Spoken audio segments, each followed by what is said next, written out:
CSS यानी cascading style sheet, ये होता क्या है? आइए हम आज के क्लास में देखते हैं कि सीएसएस के जरिए आप क्या कर सकते हैं। तो जैसा कि आप देख सकते हो, सीएसएस जिसे हम कास्केडिंग स्टाइल शीट भी कहते हैं, उसके थ्रू हम किसी भी प्रकार की वेबसाइट्स बना सकते हैं।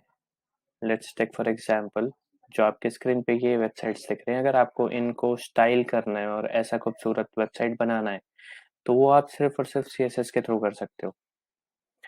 सीएसएस को सीखने के लिए सबसे पहला स्टेप जो रहेगा वो रहेगा हमारा सीएसएस का सिंटैक्स जानना, और सिंटैक्स काफी इजी है। अगर आप स्क्रीन को देखोगे तो सीएसएस में हमें सिर्फ और सिर्फ सिलेक्टर्स लगते हैं। तो सिलेक्टर्स बेसिकली काम कैसे करता है? तो जैसा कि आप स्क्रीन पे देख सकते हो, ये होते हैं सिलेक्टर्स। सिलेक्टर्स जैसे H1 मैंने लिखा है, H1 आप सभी को पता होगा एक टैग है HTML का। तो आप डायरेक्टली सिलेक्टर्स, अलग अलग प्रकार के सिलेक्टर्स होते हैं जो हम अपकमिंग लेक्चर्स में देखेंगे, लेकिन अभी के लिए समझ लेते हैं कि बेसिकली होते क्या है। तो किसी भी चीज को अगर आपको ग्रैब करना है, पकड़ना है और उसको स्टाइल करना है एक वेबसाइट के अंदर, तो उसको आपको करने के लिए उसको पहले आपको बताना पड़ेगा सीएसएस को कि हाँ, इस चीज को मुझे स्टाइल करना है। ठीक है, तो उस स्टाइलिंग के लिए जो भी हम नोटेशन यूज करते हैं, जिसके थ्रू हम उस पर्टिकुलर एलिमेंट को स्टाइल करेंगे, उसी को हम सिलेक्टर्स बोलते हैं। ठीक है, तो जैसा आप यहाँ देख सकते हो कि H1 जो है यहाँ पे हमारे लिए एक सिलेक्टर का काम करता है। मतलब कि अभी हमारे वेबसाइट के अंदर जितने भी H1 टैग हम लिख के रखेंगे, अगर हमें उन्हें स्टाइल करना है तो उसके लिए हम H1 लिख लेंगे। तो जितने भी वेबसाइट में वो H1 टैग रहेंगे वो सिलेक्ट हो जाएंगे। उसके बाद क्या करना है, अगर फॉर एग्जाम्पल हमें उसको कुछ स्टाइल डालना है, तो स्टाइल डालने के लिए हमें बताना पड़ेगा ना कि हाँ, आपको इस ब्लॉक से इस ब्लॉक के अंदर मैंने जितना भी चीज लिख के रखा है, ठीक है, उनको ही स्टाइल करना है। ठीक है, वही हमारे इस एलिमेंट के स्टाइलिंग के प्रॉपर्टी हैं। ठीक है, वही स्टाइल सप्लाई होने चाहिए इस पर्टिकुलर एलिमेंट को। तो उसके लिए हम क्या यूज करते हैं, उसके लिए यहाँ पर देखिए आप कर्ली ब्रेसेस हम यूज करते हैं। ठीक है, कर्ली ब्रेसेस स्टार्ट होंगे और कर्ली ब्रेस से एंड होगा। ठीक है, तो कर्ली ब्रेस जैसे ही स्टार्ट और एंड मिलता है, उसके बीच में जितने भी हम स्टाइल्स लिख के रखते हैं, ठीक है, उसको ही हम सीएसएस के स्टाइल्स बोलते हैं। ठीक है, उसको भी फर्दर अगर हम ब्रेक करें तो जो स्टाइल्स रहते हैं वो दो भाग में बटे रहते हैं। ठीक है, एक होते हैं प्रॉपर्टी, दूसरी होती है उस प्रॉपर्टी की वैल्यू।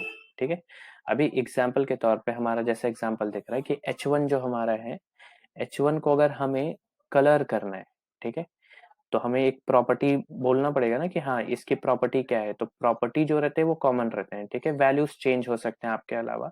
तो अगर किसी चीज को आपको अगर कलर करना है, फॉर एग्जांपल कोई एक H1 टैग के अंदर का टेक्स्ट का कलर आपको चेंज करना है, तो हम प्रॉपर्टी जो यूज करते हैं उसको बोलते हैं कलर। ठीक है, COLOR। उसके बाद प्रॉपर्टी जैसे लिखते हैं, उसके बाद हम उसको सेपरेट करने के लिए, वैल्यू से सेपरेट करने के लिए हम कोलोन यूज करते हैं। ठीक है, फिर कोलोन डालने के बाद हम अपना वैल्यू डालते हैं। ठीक है, जैसे एग्जाम्पल के तौर पे मैंने रेड लिखा है, तो वैसे ही अगर उस टेक्स्ट का आपको फॉन्ट जो है, उस फॉन्ट का साइज चेंज करना हुआ, तो हम जो प्रॉपर्टी यूज करते हैं उसको हम बोलते हैं फॉन्ट साइज। ठीक है, तो फॉन्ट साइज हमारी हो गई प्रॉपर्टी। फिर उसको वैल्यू से सेपरेट करने के लिए हम जो यूज करते हैं उसको बोलते हैं कोलोन। तो फॉन्ट साइज प्रॉपर्टी के बाद हमने एक कोलोन डाला, और कोलोन के बाद वापस से हम अपनी वैल्यू डालेंगे।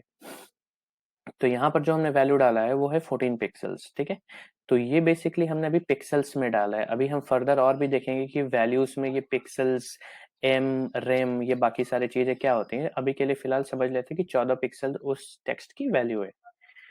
ठीक है, तो सिंपल इतना सही है। सीएसएस, अभी आपको कोई भी सीएसएस के स्टाइल लिखने हैं तो उसमें तीन जरूरी चीज जो आपको मिलेंगे वो है सिलेक्टर, प्रॉपर्टी और वैल्यू। ठीक है, एक और चीज जो मैं मिस कर रहा हूँ वो है कि अगर आप कोई भी प्रॉपर्टी वैल्यू लिखते हो, ठीक है, उस प्रॉपर्टी वैल्यू लाइन को एंड करके दूसरा प्रॉपर्टी वैल्यू आपको अगर डालना रहा, तो वो हम टर्मिनेशन या उस लाइन को एंड कैसे करते हैं, वो हम एंड करते हैं एक सेमीकोलन के थ्रू। ठीक है, जैसा आप देख सकते हो कि रेड के बाद मैंने उसको टर्मिनेट किया है सेमीकोलन के थ्रू, वैसे ही फॉन्ट साइज 14 पिक्सल के बाद मैंने उसको टर्मिनेट या खत्म किया है एक सेमीकोलन के थ्रू।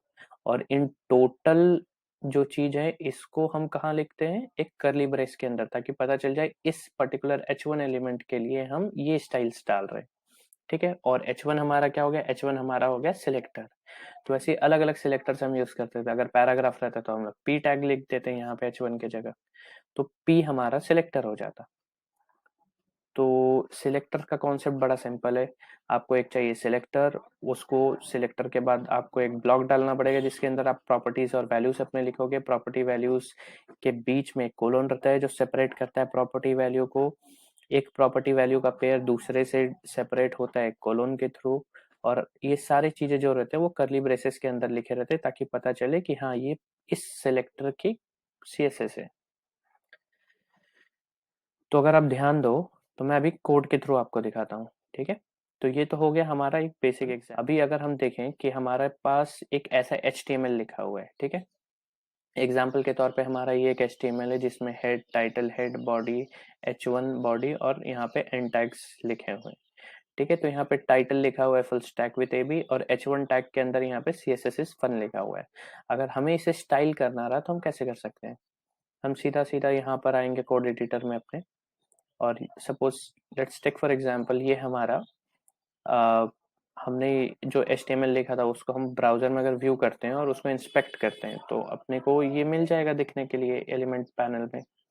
तो अगर हम इसको होवर करते हैं तो देखिए H1 के ऊपर CSS is fun करके यहाँ पे दिखा रहा है, H1 के अंदर के कंटेंट ये है। लेकिन अगर आप गौर से देखो तो यही सेम जो H1 है यहाँ पर, वो H1 पे कुछ डिफॉल्ट स्टाइलिंग भी रहती है। जैसे हम कभी भी H1, H2, H3, H4, H5, H6 के बारे में बात करते हैं तो जनरली बात ये करते हैं कि H1 जो है वो काफी बड़ा दिखता है और उसका एक आ, मतलब हाईलाइट ज्यादा होता है H2 के मुकाबले। H3 उससे थोड़ा छोटा दिखता है H2 H1 से।